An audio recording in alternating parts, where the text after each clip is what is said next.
Hello live wires, Heather Boyd Wire here, and today it's Tip Tuesday. Today I'm going to make a prong style wrap for cabochons or sea glass that don't have holes. This is inspired by the tutorial I did for my hand painted earrings. I'll link that up below.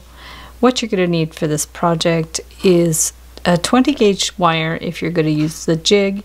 18 gauge is fine if you're doing it freehand. You'll need your tools and then of course some glass or stones or whatever cabochon you have.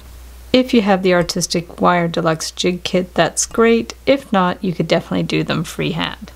So if you're using the jig, use some 20 gauge wire. I have about a 15-inch piece, and you're basically just going to do a kind of a zigzag. The reason you need the 20 gauge is because it's pretty tricky to get between the pegs. You're not going to get a thicker wire in between them, but the 20 gauge seems quite good. So you're just going to go round and round and round. The length of your zigzag piece is going to depend on the size of your cabochon. Once you've completed sort of the number of pegs you have in place, you can lift it and move it down to make it longer, because you're going to need it at least 3 times as long as this. So keep going until you have enough to go around at the outside of your piece. So I have about 13 of these little bumps, and we want to start somewhere in the middle and just separate this to push one towards the front. You can always spread them a little bit as well, and then you're going to take your piece and just somewhat near the center, just stick it right in there. One going to the back, this side going to the back too. So once you have that in place, you're just going to push this one to the back, and then this one is going to come to the front. So you kind of spread it and jump and put it to the front. Hold it and then spread it and put that one to the back. Move your hand along, spread it and move it to the front, and then spread that, move it to the back, and spread it and move it to the front. So now you can hold that. It's okay if it slips a little bit, and then go to this side and then hold it in place and then just spread it, put it to the back, hold it with your finger at the back, and then spread it, hop to the front, spread it back, hop to the back, and then this one, spread it out a little bit, hop to the front, that one to the back, and then that one to the front. So like you see, it's going to come out a little bit. That's okay. It's a nice little loose wrap. And then this one here, you can adjust it. If it's too many loops, just open it up a little bit. It's fine. You know, you can adjust that a little bit. And then you can get your needle nose pliers, and around sort of the center of the cabochon, just bend it up at a right angle. And then this one here, we're just going to bring it around and then wrap it around. Just wrap it all the way around there, and you can twist it once or twice and then just give that a little clip.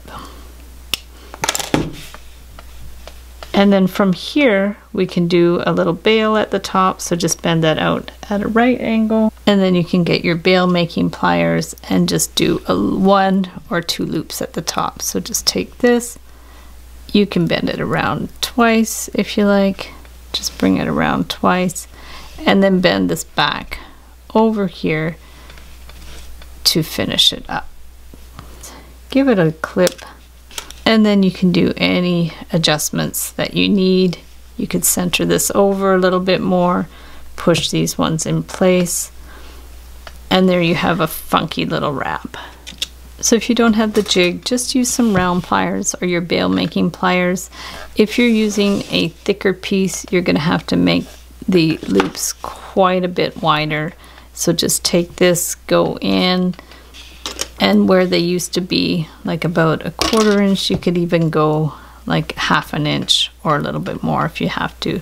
So just go in here, make them nice and loose.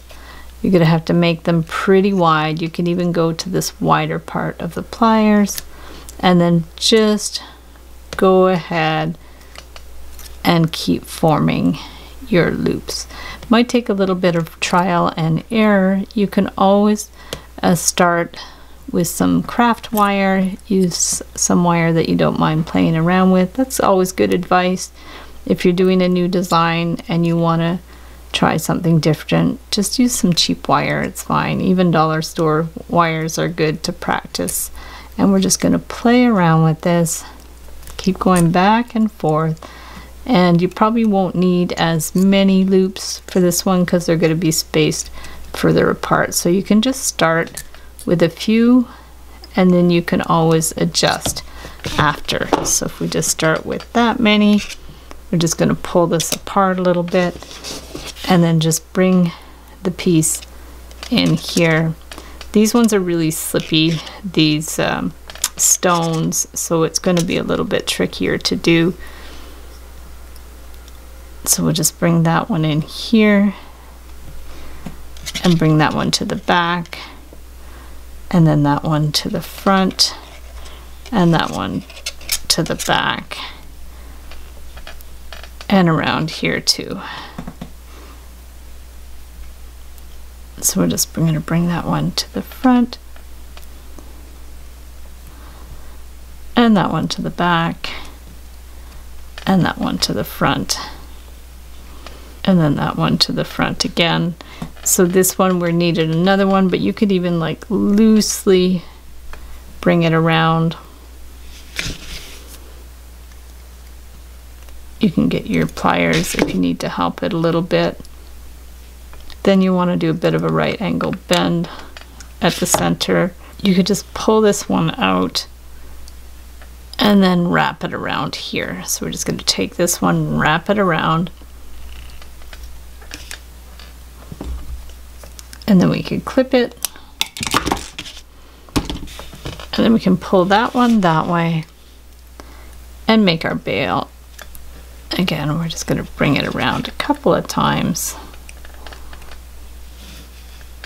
And then just wind this one around. Give it a clip.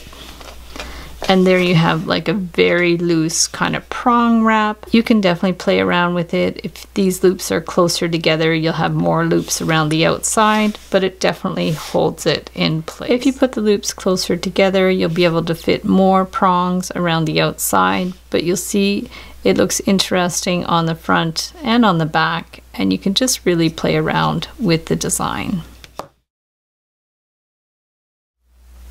So thanks so much for watching the video. Give it a big thumbs up if you liked it.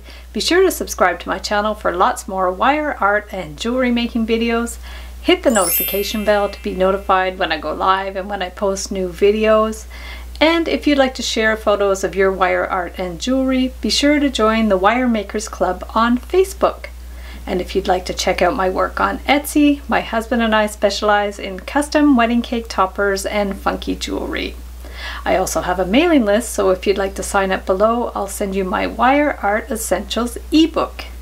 So thanks again for watching, and we'll see you the next time.